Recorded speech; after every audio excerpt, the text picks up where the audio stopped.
الرحمن الرحيم.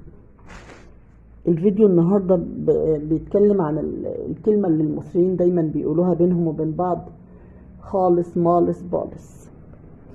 كلنا طبعا فاكرين الفيلم بتاع الفنانة شويكار والفنان فؤاد المهندس اللي هو انت اللي قتلت بابايا. دايما كانت تقول خالص مالص بالص. الناس بياخدوا الكلمة على سبيل التهريج، لكن الكلمة دي معناها ايه او كان سببها ايه او اتقالت امتى وفين؟ طبعا احنا عارفين ان الفاطميين هم اللي بنوا مدينة القاهرة، ومن ايامها من اكتر من 1000 سنة، والقاهرة هي عاصمة مصر. الفاطميين هم اول ناس بنوا سور حوالين العاصمة. طيب كانوا بيبنوا السور ليه؟ كان مش الغرض بس ان هم يدافعوا عن المدينة او يحموها، لكن كمان كانوا عايزين يحكموا السيطرة على مداخل ومخارج المدينة. فالتجار يدخلوا بالبضائع بتاعتهم للأسواق بعد ما يدفعوا ضريبة. طبعا الأبواب بتاع المدينة كانت بتتفتح في أول ضوء الفجر وتتقفل بعد المغرب. التجار يفضلوا واقفين طول الليل لغاية ما الأبواب تتفتح الفجر، ويستنوا دورهم بقى عشان يدخلوا.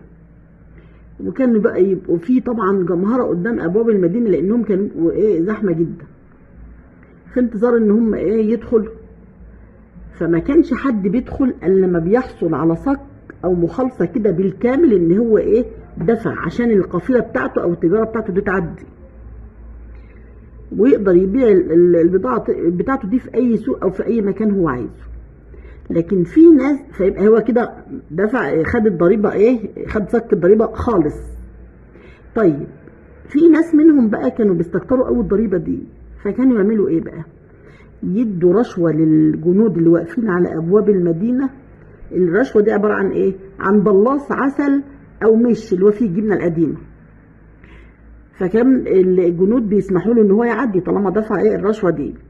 ووقت التفتيش يقولوا لبعض بقى: سيبه ده بالص. بالص يعني يعني ادالنا البلاص العسل أو أكتر من بلاص عسل أو المش.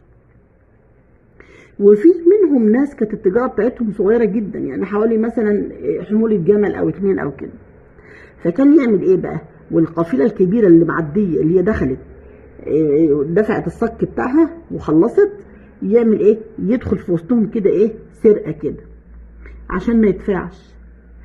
فالجنود يعملوا بقى؟ يمشوا بعد كده يدوروا على اللصوص اللي هم دخلوا من غير من غير الصك.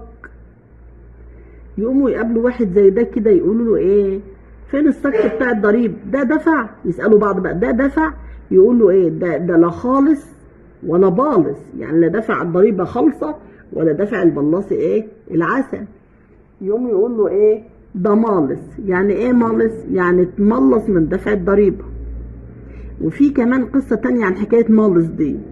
كانوا الجنود لما يمشوا يدوروا في المدينة عن اللصوص اللي دخلوا من غير أي وجه حق وما دفعوش الضريبة أو الرشوة بتاعتهم دي، يقوم يقابلوا مثلا التاجر اللي هو دفع، يمسكوه ويقولوا أنت لص؟ يقول لهم أنا ما لص، يعني أنا مش لص، أنا دافع الضريبة ويطلع لهم الصك بتاع الضريبة. ويقف بقى وخلاص يوري لهم الضريبه وخلاص يسيبوه. يقف بقى التاجر هنا يقول بقى في وسط السوق للتجار التانيين: انا مالص، يعني انا مش مالص، يعني انا مش لص يعني. فالناس طوروها او حرفوها لكلمه مالص ومش بالص، يعني انا خالص يعني دفعت الضريبه خالصه، وما مش بالص يعني ما دفعتش الرشوه اللي هي البلاص العسل او المش، ومش مالص يعني انا مش لص او اتملصت من دفع الضريبه. ومن يوميها لغايه الان والناس بيرددوا الكلمه دي على سبيل الضحك بينهم وبين بعض او التهريج او كده.